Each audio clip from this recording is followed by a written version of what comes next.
Salam Indonesia, salam sejahtera. Senang sekali berjumpa dengan para pemirsa sekalian dalam podcast Ngobrol Santai tentang Indonesia. Pada kesempatan ini di hadapan saya telah hadir Bapak Dr. Sapta Siagian, seorang aktivis hak asasi manusia, dan juga beliau adalah pengamat keamanan dan intelijen. Dan topik pada siang kali ini, kesempatan kali ini kita akan berbicara tentang hak asasi manusia. Terima kasih Pak telah hadir. Sama-sama Pak Jan. Di kita podcast bisa bincang-bincang ini. Ya. Senang sekali kita mau berbicara tentang hak asasi manusia ini sangat menarik Pak. Ya. Karena ini merupakan hak yang mendasar bagi seseorang.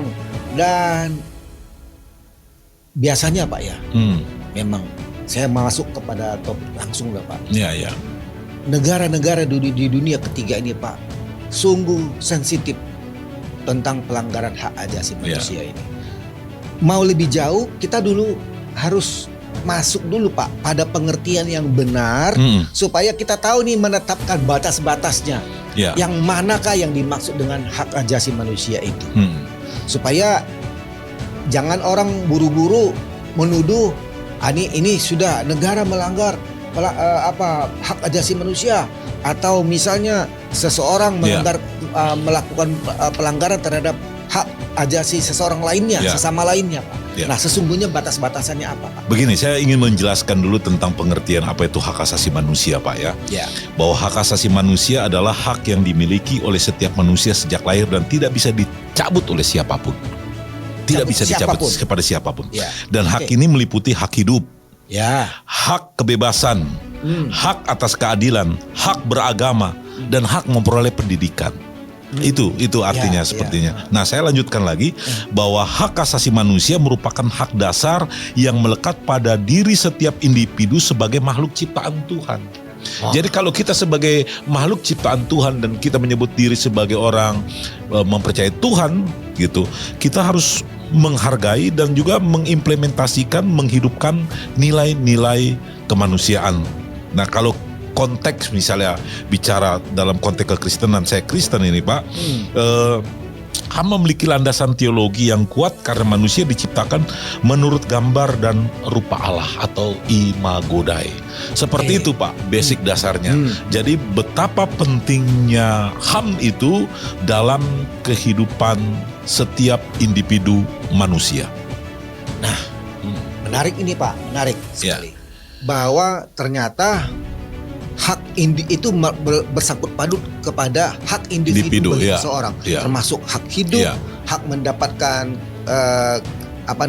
pendidikan, hak mendapatkan apalagi Pak, hak untuk beragama, hak untuk menyatakan pendapat dan sebagainya.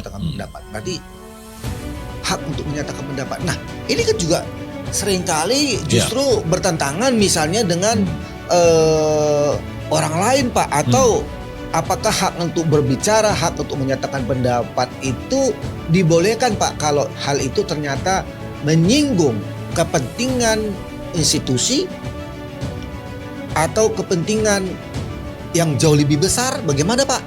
Begini Pak, hak untuk menyampaikan kita berpendapat itu sebenarnya dalam Undang-Undang Dasar itu kan juga dijamin itu untuk kebebasan berpendapat.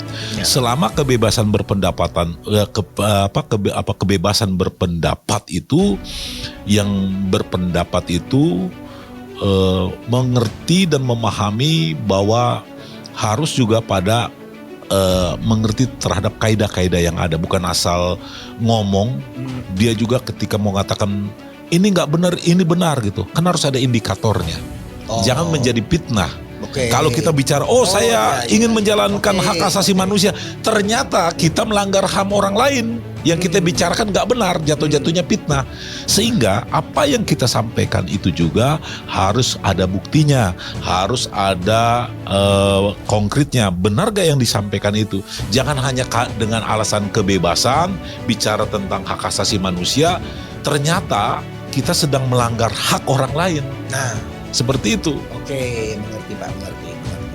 Nah, kalau seperti itu sebenarnya ada pengkategorian dong Iya, Pak, Pak. dalam hak ajasi seseorang itu. Ada. Nah, pelanggaran-pelanggaran yang terjadi bagaimana Pak? Dapatkah kita artinya kan bisa saja yang namanya pelanggaran atas hak ajasi manusia ini hal yang remeh-temeh sebenarnya. Ya, jadi kita bisa mengkategorikan ada 3 kategori Pak tentang pelanggaran HAM. Pelanggaran HAM yang terjadi itu ada pelanggaran HAM berat. Ya, membunuhkah termasuk? Terjadinya genosida. Seperti itu berat. Lalu ada pelanggaran HAM sedang. Oke, termasuk kira-kira apa itu Pak? Pelanggaran HAM yang sedang Pak, kalau kita bisa melihat, saya ini senang membaca buku yang saya sudah siapkan untuk kita semua, nanti Bapak bisa membaca ini. Misalnya ciri pelanggaran HAM yang sedang itu adalah bagaimana kita lihat di sini, pelanggaran HAM yang sedang itu pelanggaran yang sudah berdampak lebih serius, bisa melibatkan kekerasan ringan atau pembatasan hak yang lebih nyata. Misalnya pengusiran paksa tanpa solusi yang manusiawi. Itu pelanggaran HAM sedang. Nah, misalnya yang berat itu misalnya pelanggaran serius yang dilakukan secara sistematis, melanggar hukum internasional dan sering kali dilakukan oleh negara atau kelompok bersenjata. Misalnya pembunuhan massal. Lalu yang ketiga satu lagi tadi berat, sedang dan ringan. Nah, pelanggaran-pelanggaran seperti itu Pak yang bisa mungkin masyarakat bertanya-tanya, oh ternyata ada jenisnya. Ada kategorinya. Ada kategorinya. Pelanggaran HAM ringan yaitu pelanggaran umumnya tidak menimbulkan luka fisik atau kerugian besar tapi tetap merendahkan martabat manusia. Itu pelanggaran HAM ringan. Tapi yang tetap namanya tetap pelanggaran HAM di sini Pak. Nah, kita harus melihat Pak. Hak asasi manusia itu kan bersifat universal, tetapi juga kita harus melihat ada juga kita menghargai, ya ini kan bicara HAM, kita menghargai juga kepada kearifan lokal yang ada. Nggak bisa kita membandingkan Eropa dengan Indonesia, membandingkan kita yang lebih ketimuran dengan yang barat. Kita tetap juga ada perbedaan. Perbedaan itu yang nggak bisa harus disamaratakan. Tapi kalau misalnya genosida, pembunuhan massal itu udah berat gitu. Tetapi yang cocok di Indonesia belum tentu cocok di luar negeri. Ini saya berikan contoh Pak. Di luar negeri Amerika maupun Belgia, Belanda itu kan atas nama HAM bisa terjadinya pernikahan sejenis. Misalnya Robert dengan Andre, Lisa dengan Meli misalnya kayak gitu. Atas nama HAM mereka melakukan pernikahan, tapi di Indonesia saat ini kan nggak bisa karena tidak sesuai ya dengan katakanlah kultur kita ya, dengan masyarakat kita, agama juga. Kita beragama, semua agama manapun Pak ya, agama manapun ya menolak apa yang disebut dengan LGBT. Jadi jangan atas nama saya mau nikah sejenis karena atas nama HAM. Oh nggak bisa serta-merta begitu Pak. Kita harus menghormati regulasi yang ada yang ada di Indonesia. Karena di Indonesia belum diperbolehkan pernikahan sejenis seperti itu. Terima kasih Pak. Terima kasih. Nah tapi saya tergelitik juga Pak. Ini bicara tentang hak ajasi manusia. Nah kalau saya melihat Pak, misalnya ketika ada sebuah peristiwa di mana hak sebuah bangsa Pak yang memiliki misalnya wilayah tertentu dieksplorasi sedemikian rupa tanpa memperhatikan kesejahteraan hak warga di sana Pak, warga setempat itu. Ini kan semua termasuk juga pelanggaran HAM, hak ajasi Pak, pelanggaran HAM. Nah, bagaimana Pak mengatasi seperti ini Pak? Sementara misalnya walaupun warga setempat itu menuntut, tetapi mungkin kewenangan dan kekuasaan para explorer ini Pak jauh lebih kuat. Ini kan bagaimana kita menuntut keadilan untuk ini Pak? Jadi begini, orang yang sedang katakanlah menggali sesuatu untuk mencari kekayaan di bumi pertiwi kan, artinya seharusnya kan kebijakan itu ada di pemerintah. Nah pemerintah juga harus menyampaikan kepada swasta atau yang lain bila ingin mencari katakanlah minyak, batu bara atau yang lain. Karena yang harus diperhatikannya adalah AMDAL. ya. Kita lihat juga bagaimana konsekuensi kepada masyarakat. Itu hal-hal itu yang harus dipertimbangkan. Betul. Ternyata kan dilanggar. Banyak sekali pelanggaran. Banyak dilanggar, itu sudah melanggar secara HAM. lingkungan juga Pak, merugikan masyarakat itu Sudah melanggar HAM. Dan kalau kita bisa melihat bahwa sekian tahun mereka di kekayaan alam mereka itu diambil sedemikian rupa, tetapi dari segi kesejahteraan mereka sangat jomplang, sangat miskin. Ini kan apakah ini termasuk juga pelanggaran HAM, Pak?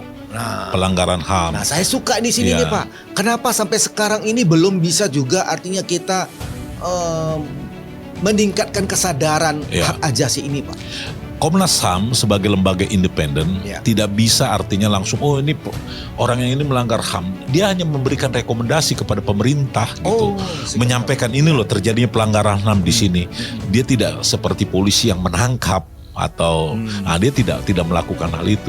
Nah, sekarang pertanyaannya, pemerintah punya gak political will atau kebijakan untuk mendengar apa yang disampaikan Komnas HAM sebagai lembaga independen? Karena pemerintah juga punya Kementerian Hak Asasi Manusia. Kadang-kala Kementerian Hak Asasi Manusia dengan Komnas HAM ini yang saya tahu saya pahami, kadang-kala punya persepsi dengan sudut pandang yang berbeda. Nah, apakah hal ini artinya bisa dibedakan secara tafsirannya, Pak? Karena sebenarnya kan ini adalah bukan lagi suatu hal yang artinya masih bisa dipandang dalam berbagai versi. Kalau saya sih melihat hal ini kan sudah menjadi berulang-ulang dan ada sejarahnya, Pak. Harusnya pemerintah maupun mungkin siapapun yang berwenang di sini sudah memiliki suatu rumusan harusnya, Pak. Bagaimana mencapai mencapai kesetaraan dalam hak, Pak. Gitu loh, Pak. Nah, bagaimana, Pak? Begini, memang perlu kita melakukan edukasi bahwa pentingnya HAM itu bagi setiap individu, Pak, supaya mereka tahu apa itu haknya dan juga kewajibannya, karena harus berimbang itu. Setiap individu itu artinya adanya HAM ini adalah bagaimana kita bisa menjaga harkat martabat orang supaya juga tidak terjadi kesewenang-wenangan.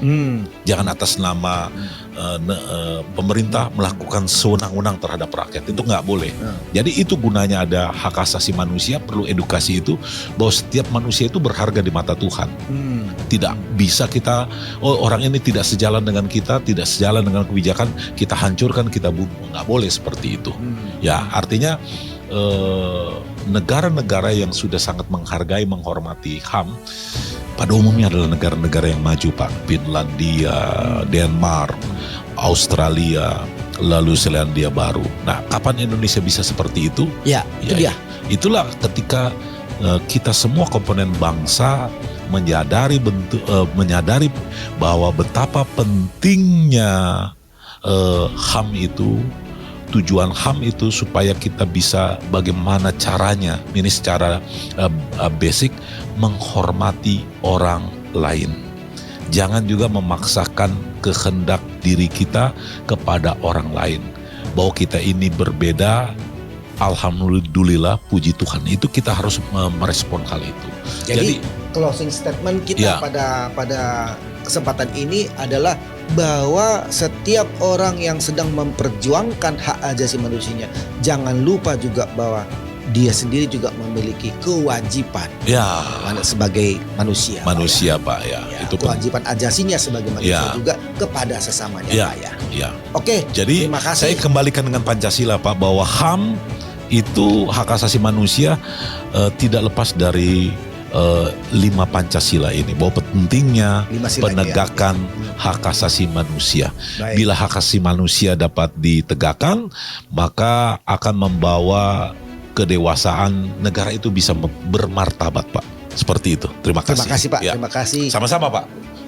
Ini dia sudah podcast kita tadi tentang ngobrol santai tentang Indonesia. Terima kasih.